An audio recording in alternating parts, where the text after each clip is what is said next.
j'avais une gardienne pour aller dîner. Et je dînais vite.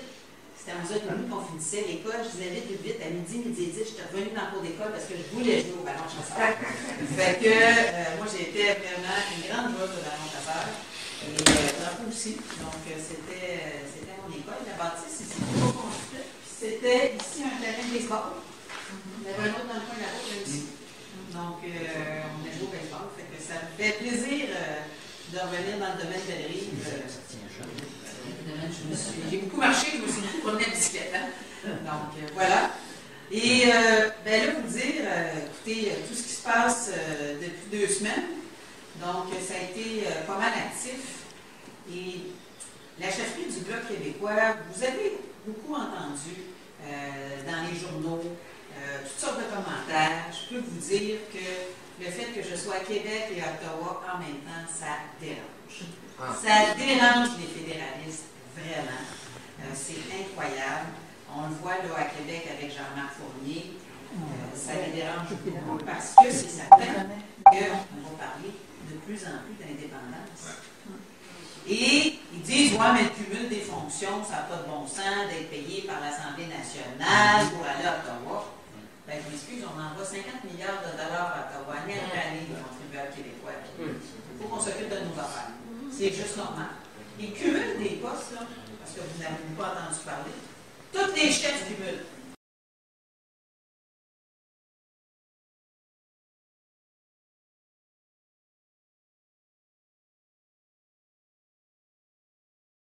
Une gardienne pour aller dîner. Et je dînais vite. C'était à 11h30 qu'on finissait l'école. Je disais vite. À midi et 10, j'étais revenue dans le cours d'école parce que je voulais jouer au ballon chasseur. Fait que moi, j'étais vraiment une grande joueuse de ballon chasseur. Et drapeau aussi. Donc, c'était mon école. La bâtisse, ici, pas construite. C'était ici un terrain de baseball. Il y avait un autre dans le coin de la route, là aussi. Donc, on a joué au baseball. Fait que ça me fait plaisir de revenir dans le domaine de l'Rive. J'ai beaucoup marché, je me suis beaucoup promenée à bicyclette. Hein? Donc, voilà. Et là, vous dire, écoutez, tout ce qui se passe depuis 2 semaines, donc ça a été pas mal actif. Et la chefferie du Bloc québécois, vous avez beaucoup entendu dans les journaux, toutes sortes de commentaires. Je peux vous dire que le fait que je sois à Québec et à Ottawa en même temps, ça dérange. Ça dérange les fédéralistes, vraiment. C'est incroyable. On le voit là à Québec avec Jean-Marc Fournier. Ça les dérange beaucoup parce que c'est certain qu'on va parler de plus en plus d'indépendance.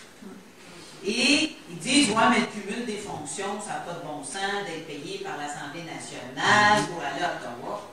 Ben, je m'excuse, on envoie 50 milliards de dollars à Ottawa, année après année, les contribuables québécois. Il faut qu'on s'occupe de nos affaires. C'est juste normal. Ils cumulent des postes, là, parce que vous n'avez pas entendu parler. Tous les chefs cumulent. François Legault cumule, Jean-François Lisée cumule, Philippe Couillard cumule, Justin Trudeau cumule. Bon, c'est encore ça avec qui, hein? Même le directeur politique. Oui, c'est cumule, mais poste de chef. La seule différence, c'est que moi, c'est dans 2 parlements. Hein? Parlement de Québec, Parlement d'Ottawa, l'Assemblée nationale, la Chambre des communes. Le siège a une seule place. Et je suis 2 parlements. Et quand on va être indépendant, ça va être un seul parlement. C'est démonstratif. Ce qu'on veut, nous, c'est justement de réunir tous ces pouvoirs-là. Fait que c'est clair qu'on est capable de tout gérer ça. Parce que si on pensait déjà maintenant qu'on n'est pas capable de gérer les deux, parce qu'on est déjà en train de penser qu'on n'est pas capable de faire l'indépendance, ça ne marche pas. Hein? C'est clair qu'on est capable de gérer les deux. Tous les pays gèrent les deux. Tous les pays gèrent leurs relations internationales, gèrent leur immigration, gèrent leur développement économique, gèrent leurs services sociaux, gèrent leur éducation. Ça, c'est juste normal. C'est nous autres qui sommes dans une situation normale. C'est important de penser en dehors de la boîte. On n'a pas accepté le cadre qui a été imposé en 1867. On n'a pas accepté ce cadre-là d'un Parlement d'Ottawa et d'un Parlement de Québec. Nous autres, on veut faire l'indépendance, c'est justement de sortir de ce cadre-là. Et pour ceux qui parlent à distance, parce que j'ai entendu parler, ouais, mais là, la distance, c'est d'autres qui me parlent de ça, hein, la distance. D'autres qui Québec, c'est pas bien loin, là. Quel temps? Fais-tu en train pas mal la semaine passée, c'était assez. Ah ouais, bon, ça va. Mon collègue Gaétan Lelièvre, qui est à Gaspé, là, c'est 10 heures de route jusqu'à Québec.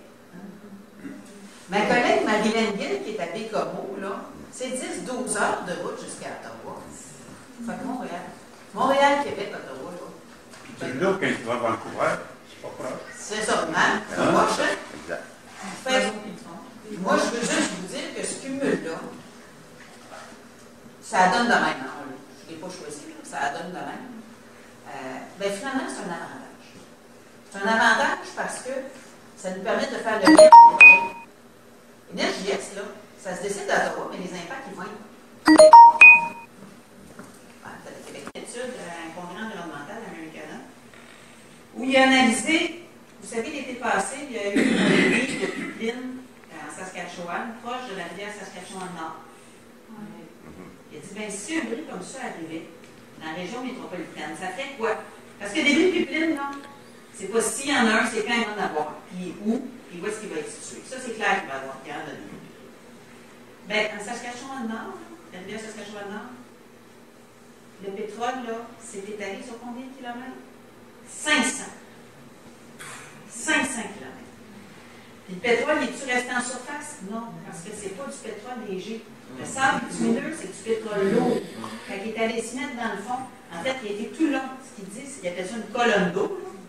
Fait que les municipalités qui ont leur prise d'eau plus dans le fond, là, ben, le pétrole, il va là aussi. Là. Fait que les prises d'eau, c'est fini. Là. Puis dans la région métropolitaine, il n'y en a à peu près pas de prise d'eau alternative. Sur 26 municipalités autour de la région métropolitaine, il y en a juste 3 qui ont des prises d'eau alternatives. Autre que le fleuve Saint-Laurent. C'est 4 millions de personnes, 4 millions de personnes qui seraient privées d'eau si un événement comme Saskatchewan-Nord arrivait dans la région métropolitaine. C'est bien pire chez nous. Là, on se met avec des études comme ça, c'est assez évident qu'il faut être contre l'énergie. Mais c'est ça. Les impacts sont au Québec, mais la décision est à Ottawa. C'est pas normal. Ensuite, encore dernièrement, cette semaine, je ne sais pas si vous avez vu l'annonce, je me suis fait interviewer là-dessus. J'étais à Québec, je me suis fait interviewer avec une nouvelle technologie. J'ai fait du duplex avec Ottawa, il n'y en avait vraiment pas de problème. Je fais souvent du duplex avec Montréal, je fais du duplex avec Ottawa. Interviewé sur l'investissement de Justin Trudeau de 104 millions chez Ford à Windsor, en Ontario. Moi, je suis bien contente pour les travailleurs de Windsor, en Ontario. Bien contente.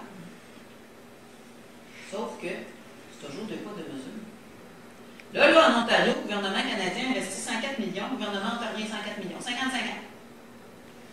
Pas de problème. L'investissement, c'est fait de même, ça n'a pas été long, niaisage. Bombardier, Québec.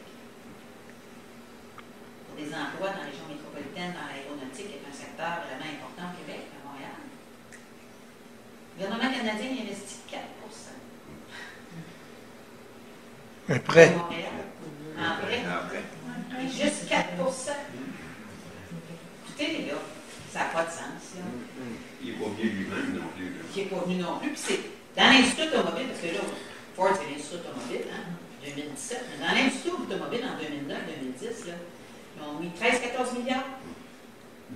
De ces 13-14 milliards-là, le gouvernement canadien a mis, là, nous autres, là, les Québécois, les Québécoises, là, de nos poches, là, on en a payé à peu près 3. Quand vient le temps de mettre 1 milliard dans Bombardier, là, ils font du chichi, puis c'est tout le gouvernement québécois qu'il a fallu qu'il rallonge avec la Caisse de dépôt et de placement.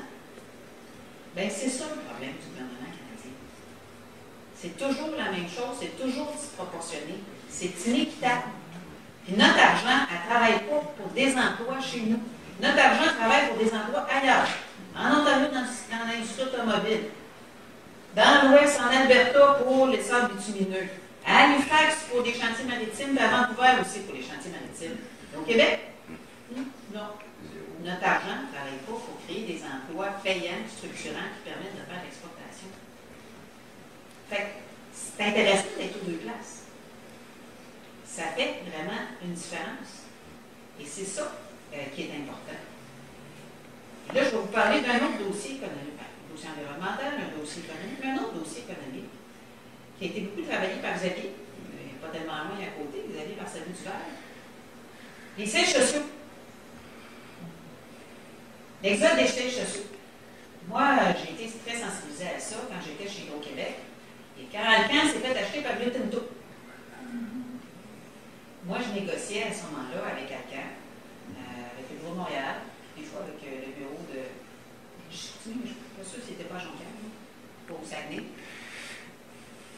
qu'après qu'ils se soient fait acheter par Rio Tinto, négocier plus avec Montréal. Même si tu disais que le siège social est resté à Montréal, c'est un siège social un petit peu fantoche, là. Négocier avec Londres. C'est plus pareil de négocier avec Londres par rapport à Montréal. Ils n'ont pas les mêmes sensibilités, ils n'ont pas la même volonté que j'étais en recherche, c'était des projets de recherche-développement, que la recherche aboutisse, s'implante plus au Québec plutôt ailleurs, tu sais. C'est pas pareil.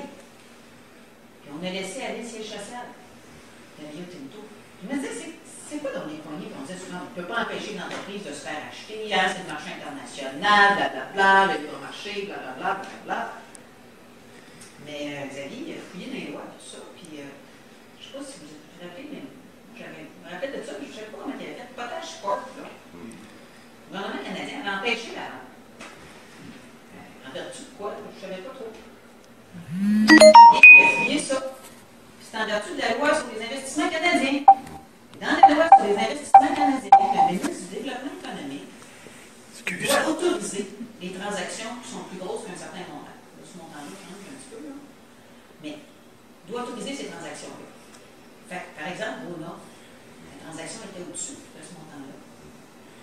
Et Rona, le ministre canadien, a signé la vente de Rona. Il dit oui, OK, les yeux fermés. On a fait des demandes. Xavier a fait des demandes d'accès à l'information pour savoir c'est quoi l'étude économique, de retombée économique qui a permis de signer et de dire OK à la vente de Rona. Il n'a pas. Il a signé les yeux fermés OK pour la vente de Rona. Là, quand je vois Philippe Couillard, là, c'est le fun de faire le lien avec Québec, là. Quand je vois Philippe Couillard, qui n'arrête pas de se gargariser pour conserver les sièges sociaux, puis c'est si important, puis patati patata, puis que là, même dans le dernier budget qui vient de sortir, on va faire une économie de diligence, c'est important, les dirigeants, une économie de diligence, ça veut dire qu'on a nos sièges sociaux, puis là, on va mettre en place différentes mesures pour les sièges sociaux, je ne dis pas lesquelles, je sais, là, c'est son rapport, il a sorti un rapport de 116 pages, après 3 ans de travail, 116 pages pour les sièges sociaux. Dans 116 pages, là, zéro mesure qui permet d'éviter l'exode d'un siège social. Rien. Mais il y a mis des mesures, par exemple, il en a profité pour donner des petits cadeaux fiscaux aux dirigeants d'entreprise. En disant, ben, comme ça, on va moins vous imposer, vous êtes déjà riche, vous pourrez être encore plus riche, en pensant que c'est ça qui va faire la différence sur un siège social. Pas en tout. Ça va faire aucune différence sur un siège social parce que c'est pas parce que le dirigeant va avoir moins d'impôts au Québec que l'entreprise va se faire acheter ou pas, là, parce qu'elle va se faire acheter un loué par un autre. Ça n'a pas rapport. Fait qu'il s'est même servi de ça pour donner des petits cadeaux fiscaux aux ultras déjà riches. Il faut le faire, là. Ça, c'est se faire avoir. Si on veut éviter l'exode d'un siège social, bien, ce pouvoir-là qui existe à Ottawa, que tout le monde nous dit maintenant, libre marché, libre marché, libre marché, il y a quand même des limites. Il y a des pouvoirs qui existent au pays pour ça. Bien, une fois que le Québec est indépendant, ça va être un autre ce pouvoir-là. En attendant, le minimum qu'on devrait exiger, c'est d'être conjoint dans la signature. On devrait dire que le Canada ne peut pas autoriser aucune vente d'entreprises québécoises sans l'accord du gouvernement du Québec. Signé conjoint, comme les accords internationaux. Les accords internationaux, l'accord de l'ALENA, l'accord Canada-Europe, c'est déjà convenu, ça doit être entériné par le Québec. Il y a de la jurisprudence là-dessus, là. Fait c'est même minimum. Mais il n'y a pas rien qui est demandé. C'est important de regarder les deux sièges sociaux, pas les deux parlements, parce qu'actuellement, ça fonctionne en cheminée, puis ça ne se parle pas. Puis surtout avec le gouvernement libéral québécois, il veut surtout rien dans le gouvernement libéral canadien parce qu'il sait qu'il ne va rien avoir. Puis le meilleur exemple de ça, là, même si je ne l'aime pas, d'ailleurs, je l'ai vu en commission parlementaire, je dis on n'est pas vraiment d'accord sur plein des sujets. Mais je vais vous parler d'un sujet qu'on va être d'accord. C'est Gaétan Barrette. Gaétan Barrette est en train de scraper complètement le système de santé. Je trouve que c'est épouvantable ce qu'il est en train de faire. Mais Gaétan Barrette va lui donner quelque chose. C'est un négociateur super agressif. On l'a vu négocier là, pour les médecins et les salaires des spécialistes. C'est un négociateur super agressif. Puis il est allé à Ottawa. Moi, je vais aller chercher l'argent pour la santé. Puis il est revenu bredouille. Fait que si un négociateur agressif comme Gaétan Barrette revient bredouille, même pas appuyé par son premier ministre, hein? Regardez, il n'y a pas grand-chose à espérer d'Ottawa, là. Ceux qui espèrent là, qu'à un moment donné, Ottawa va se réveiller et qu'ils vont. Écoutez, là, ça n'arrivera pas. Là, il nous manque l'argent pour la santé, là, parce qu'ils ne veulent pas nous envoyer l'argent qu'ils nous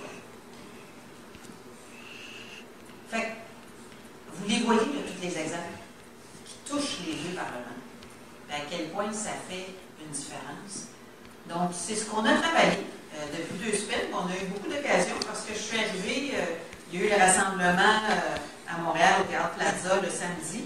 Le mercredi, j'étais déjà à Ottawa. J'étais le lundi, mais le mercredi aussi. J'ai fait lundi à Ottawa, mardi à Québec, mercredi à Ottawa, jeudi à Québec, vendredi à Saint-Hubert.